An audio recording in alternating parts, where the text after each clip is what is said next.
Advocate B Gopalakrishnan, ദേശീയപാതയുമായി ബന്ധപ്പെട്ട് BJPക്കെതിരെ ഇന്ന് സംസ്ഥാന സർക്കാരിന്റെ നേതൃത്വം നൽകുന്ന പാർട്ടി CPM ഉന്നയിച്ചിരിക്കുന്ന ആരോപണങ്ങൾ ഒരു വശത്ത്, അതുമായി ബന്ധപ്പെട്ടതായി ഇപ്പോൾ കോൺഗ്രസ് ഉന്നയിക്കുന്ന ആരോപണങ്ങൾ മറുവശത്ത്. മറ്റൊന്ന് വലിയ കൊട്ടിഘോഷിക്കലായിരുന്നു അല്ലേ? സംസ്ഥാനത്ത് ദേശീയപാത വരുന്നു, കേന്ദ്ര സർക്കാരിന്റെ മുഴുവൻ, അതായത് ഒരു തരത്തിലും സംസ്ഥാനത്തെ സഹായിക്കുന്നില്ല എന്ന് പറഞ്ഞു നടത്തുന്ന പ്രചാരണങ്ങൾക്കൊക്കെ മറുപടിയായി ദേശീയപാത ഇങ്ങനെ നീണ്ടു നിവർന്ന് വികസനത്തിന്റെ പതാകവാഹകമായി കിടക്കുകയാണ് എന്നതടക്കമുള്ള അവകാശവാദങ്ങളൊക്കെ ഒരൊറ്റ മഴയത്ത് പൊളിഞ്ഞു പോവുകയാണ്. ഈ നടത്തിപ്പിന്റെ ഉത്തരവാദിത്തം മികച്ച കമ്പനികളെ ഏൽപ്പിക്കുക, അതിൽ അഴിമതി ഉണ്ടായില്ല, അതിൽ അപാകതയില്ല, കെടുകാര്യസ്ഥതയില്ല, അശാസ്ത്രീയതയില്ല എന്ന് ഉറപ്പുവരുത്തുന്നതിന്റെ അടക്കം ഉത്തരവാദിത്തം കേന്ദ്ര സർക്കാരിൽ നിക്ഷിപ്തമല്ലേ? ഗർഭമുണ്ടായി കുഞ്ഞ് എൻ്റെയാണെന്ന് പ്രഖ്യാപിക്കുക, കുഞ്ഞ് ചാപിള്ളയാകുമ്പം അതിനെ നിലത്തിട്ടിട്ട് ഞാനുമായിട്ടൊരു ബന്ധവുമില്ല എന്ന് പറയുന്ന ഈ ചാപിള്ള അവകാശവാദമാണ്, ഈ ചാപിള്ളവാദം ഉണ്ടല്ലോ, അത് ഭാരതീയ ജനതാ പാർട്ടിക്കോ കേന്ദ്ര സർക്കാരിനോ ഇല്ല. ഞാൻ വളരെ കൃത്യമായി പറയാൻ ആഗ്രഹിക്കുന്നു, നാഷണൽ ഹൈവേ എന്നുള്ളത് കേരളത്തിൻ്റെ ഒരു സ്വപ്ന പദ്ധതിയാണ്.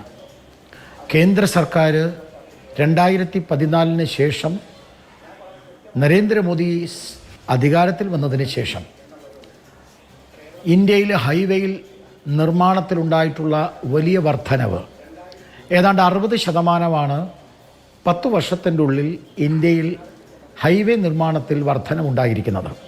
അത് കേരളത്തിലും ഉണ്ടായിട്ടുണ്ട്. ആ ഹൈവേ നിർമ്മാണം ഭാരതീയ ജനതാ പാർട്ടി നേതൃത്വം കൊടുക്കുന്ന കേന്ദ്ര സർക്കാരിൻ്റെ പദ്ധതി തന്നെയാണ്. ഞങ്ങളത് താഴെ ഇട്ടിട്ട് ഞങ്ങൾക്കറിയില്ല എന്ന് പറഞ്ഞു ഓടാനോ അല്ലെങ്കിൽ ഇതൊന്നും ശരിയല്ല എന്ന് പറയാനോ ഇതൊന്നും ഞങ്ങൾ തയ്യാറല്ല. സ്വാഭാവികമായും ഇന്നലെ കോൺഗ്രസിൻ്റെ പ്രതിനിധി ഒരു ചർച്ചയിൽ പറഞ്ഞു, ഈ നമ്മുടെ ചാമക്കാല ഒരു ചർച്ചയിൽ പറഞ്ഞു, BJP ഈ റോഡിൻ്റെ അവകാശവാദം ഏറ്റെടുക്കാതെ നടക്കുന്നത് ശരിയല്ല, BJPയുടെ ലീഡർഷിപ്പ് ഇത് കംപ്ലീറ്റ് CPMന് വിട്ടുകൊടുക്കുകയാണ് എന്ന് അദ്ദേഹം ഇന്നലെ ഒരു ചർച്ചയിൽ പറയുകയുണ്ടായി. പക്ഷെ നാട്ടിൽ വിവരമുള്ളവർക്ക്, വിരൽത്തുമ്പിൽ വിവരങ്ങൾ ലഭിക്കുന്നവർക്കും വളരെ കൃത്യമായി നാട്ടിലുള്ള ആളുകൾക്കും ഞങ്ങൾ കൃത്യമായി ജനങ്ങളോടും പറഞ്ഞിട്ടുണ്ട്, ഈ ഹൈവേ നിർമ്മാണം പരിപൂർണമായും പണം കൊടുത്ത് ഹൈവേ നിർമ്മാണം പൂർത്തീകരിക്കുന്നത് ഭാരതീയ ജനതാ പാർട്ടി നേതൃത്വം നൽകുന്ന കേന്ദ്ര സർക്കാരാണ്. അതുകൊണ്ട് തന്നെ അതിനെന്തു പാളിച്ചുണ്ടെങ്കിലും ആ പാളിച്ച പരിശോധിക്കാനും ഞങ്ങൾ തയ്യാറാണ്. റോഡ് നല്ല മിനുസമായി കിടക്കുമ്പം, റോഡ് നല്ല രീതിയിൽ കിടക്കുമ്പം അമ്മായിയച്ഛൻ്റെയും മരുമകൻ്റെയും ഫോട്ടോ കൊണ്ടുവച്ച് റീലെടുക്കുക, റോഡിലൊരു പൊളിച്ച അല്ലെങ്കിൽ റോഡിന് എന്തെങ്കിലും ഒരു വിള്ളൽ വരുമ്പോൾ ഇത് ചാപിള്ളയാണ് ഞങ്ങൾക്കറിയില്ല എന്ന് പറഞ്ഞ് മാറി നിൽക്കുന്ന സമീപനമൊന്നും ഞങ്ങൾക്കില്ല. സ്വാഭാവികമായിട്ടും ഇന്നല്ല, ഇതിനു മുമ്പും ഹൈവേയിൽ ഇങ്ങനത്തെ പല കാര്യങ്ങളും സംഭവിച്ചിട്ടുണ്ട്. കോൺഗ്രസ് ഭരിക്കുന്ന കാലഘട്ടത്തിൽ ഹൈവേയിൽ ഇതേപോലത്തെ നിർമ്മാണ പ്രവർത്തനങ്ങൾ തകരാറിലായിട്ടുണ്ട്. ഇതൊക്കെ എല്ലാ കാലഘട്ടത്തിലും ഉണ്ടായിട്ടുണ്ട്. പക്ഷേ പ്രതിവിധി എന്താണ് എന്നുള്ളതാണ്, പരിഹാരം എന്തുള്ളതാണ് നമ്മൾ ചർച്ച ചെയ്യേണ്ടത്. വളരെ ദൗർഭാഗ്യകരമാണ് സംഭവം. ആ നാട്ടിലെ MLAയും MP യും ഭാരതീയ ജനതാ പാർട്ടിയല്ല, ആ MLAയും MP യും ഈ രീതിയിൽ നിർമ്മാണം നടക്കുമ്പോൾ ജനങ്ങൾ അതിനെതിർത്തിരുന്നു. അവിടുത്തെ MLA MP യും ആ നിർമ്മാണം തടയണമായിരുന്നു. ആ രീതിയിലാണ് നിർമ്മാണം നടക്കണമെങ്കിൽ ആ നിർമ്മാണം നടത്താൻ പാടില്ലായിരുന്നു. എന്തുകൊണ്ട് അന്ന് ജനങ്ങളുടെ ശബ്ദം, ജനങ്ങൾ തീർച്ചയായിട്ടും ശബ്ദമുയർത്തി. ജനങ്ങളുടെ ശബ്ദത്തിനനുസരിച്ച് അവിടുത്തെ MLA MP യും രംഗത്ത് വന്നത് തടഞ്ഞില്ല. അങ്ങനെയാണ് തടയണം. ഇതിങ്ങനെയല്ല പണിയേണ്ടത്. വാസ്തവത്തിൽ ഈ സോയിൽ ഡീസ്റ്റെബിലൈസേഷനാണ് ഇതിൻ്റെ അടിസ്ഥാനപരമായ കാര്യം. ഈ സോയിൽ ഡീസ്റ്റെബിലൈസേഷൻ വന്നാൽ മണ്ണ് ലൂസായിട്ട് പോകും. വാസ്തവത്തിൽ അവിടെ പണിയേണ്ടിയിരുന്നത് ഒന്നുകിൽ വെൽ ഫൗണ്ടേഷൻ ആയിരുന്നു, അല്ലെങ്കിൽ പൈൽ ഫൗണ്ടേഷൻ ആയിരുന്നു. ഈ പൈൽ ഫൗണ്ടേഷനും വെൽ ഫൗണ്ടേഷനും കേരളത്തിലെ ധാരാളം ബ്രിഡ്ജുകളിൽ പണിഞ്ഞിട്ടുണ്ട്, ഹൈവേകളിൽ പണിഞ്ഞിട്ടുണ്ട്. അവിടുത്തെ മണ്ണ് ലൂസാണ് എന്ന് ഈ കമ്പനിക്കാർക്ക് മനസ്സിലാവാൻ കഴിയാതെ പോയിട്ടുണ്ടെങ്കിൽ, അല്ലെങ്കിൽ അവർ തരികട കാണിച്ച് അവർ അഡ്ജസ്റ്റ്മെന്റ് ചെയ്തിട്ടുണ്ടെങ്കിൽ അവിടുത്തെ മണ്ണ് ലൂസാണ്, ഈ റോഡ് എന്ത് പണിയണം എന്ന് തീരുമാനിക്കുന്നത് കരാർ കമ്പനി അല്ല. അവിടെ ഈ എംബാങ്ക്മെന്റ് പണിയണമോ അതോ അവിടെ പാലം പണിയണമോ എന്ന് തീരുമാനിക്കുന്നത് കരാർ കമ്പനി അല്ല.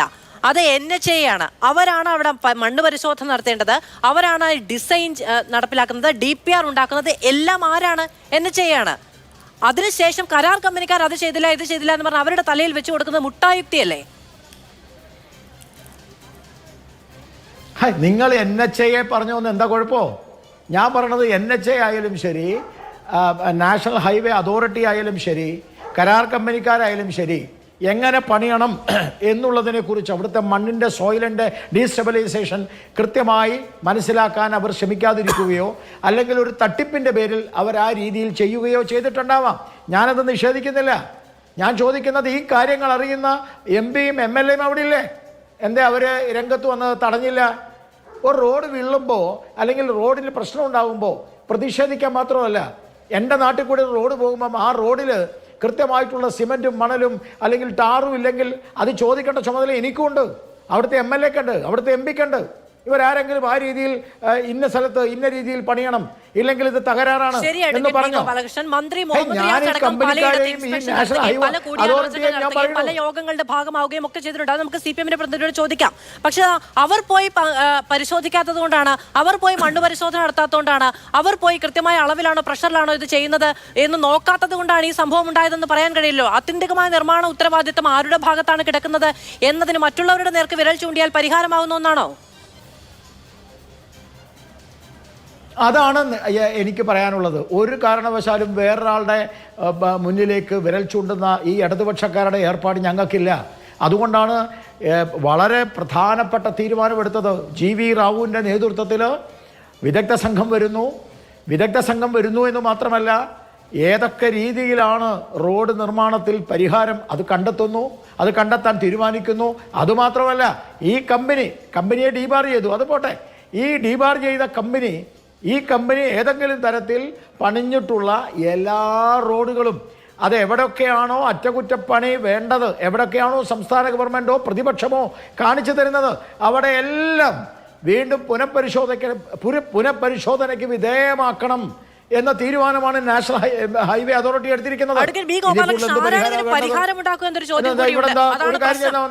അതാണ് പ്രശ്നം. ഈ പൊളിഞ്ഞ ഇടത്ത് ചില നാഷണൽ ഹൈവേ